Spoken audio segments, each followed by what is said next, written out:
Welcome back. So we're going to stay in the biological category and we're going to talk about the other subcategory, emotions.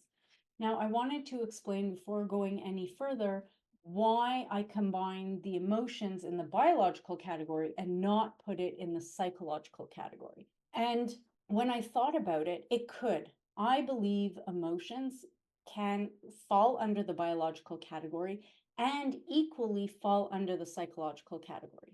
Upon reflection, I made what I considered for myself a strategic decision. I wanted to really highlight and demonstrate the physical component that emotions have.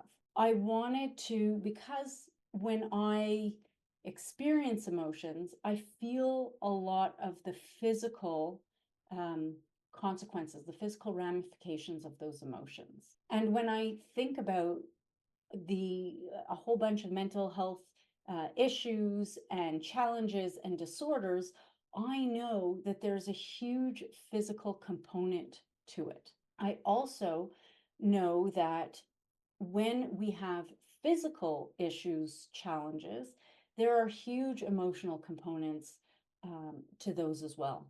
And so, whereas yes, emotions definitely also belong in the psychological category, I really wanted to highlight the connection, the very close connection between the physical and emotions, and that's why I put them in this subcategory. So when we look at emotions, I want to highlight this equation that I learned originally from two authors who wrote a book called The Unopened Gift, Dan Newby and Lucy Nunez. And I was encouraged to read this book when I started my coach certification process. And my coaching mentor was listening to a bunch of my coaching sessions, and she was encouraging me. And she said, I think it would benefit you greatly to go further into the emotions. So I did, and I came across this equation. I demonstrating it as an equation. They didn't exactly talk about it like this, but I'm demonstrating it this way. And so when we look at the word emotions or emotion, and we take the E and separate it, it can represent the energy. And then we're left with motions or motion. So the energy plus motion give us emotions. So what I like to think of, it's the emotions give us the energy to set us into motion. And then, so that's the first thing that I want to identify about emotions, is to really think about them as energy in our bodies. Okay. I loved that. Then I started hearing a lot about Mark Brackett. And so I started listening to him speak and so on. And he showed a very cool thing. So he has created a mood meter, and a mood meter has two axes. It categorizes emotions based on unpleasant to pleasant and high energy to low energy. And you plot the emotions along this mood meter.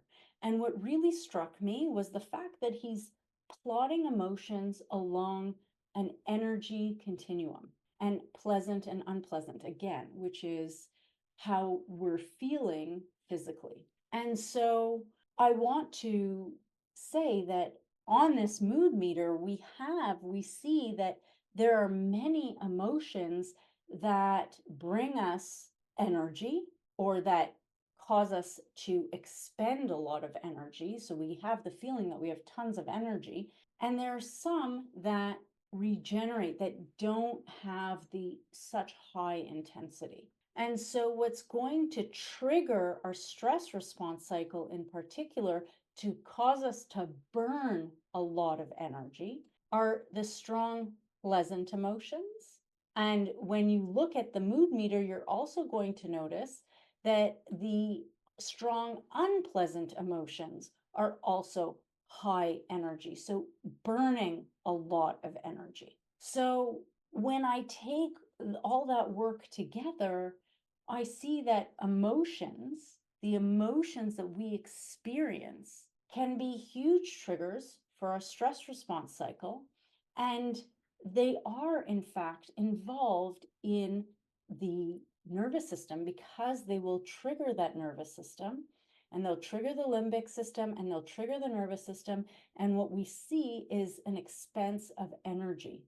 And we can feel very depleted at the end of experiencing certain emotions. So this begs us and leads us to ask the question, what emotions are you experiencing? Can you start tracking them on a daily, weekly basis, maybe monthly basis? And what you'll notice is that you're not necessarily only experiencing one emotion at a time. You may be experiencing several emotions at the same time. And then to go further is, what mood do you find yourself in most often? And so a mood is when we are experiencing an emotion for an extended period of time, or certain emotions, certain category. If we're thinking of Mark Brackett's mood meter, maybe we're experiencing strong, unpleasant emotions for an extended period of time. We might find ourselves in a mood equivalent to strong and unpleasant, or a lot of energy and unpleasant. So we need to start thinking of those things if we want to start identifying what's triggering our stress response cycle. So with that, I leave you, and we're going to then discuss the psychological triggers.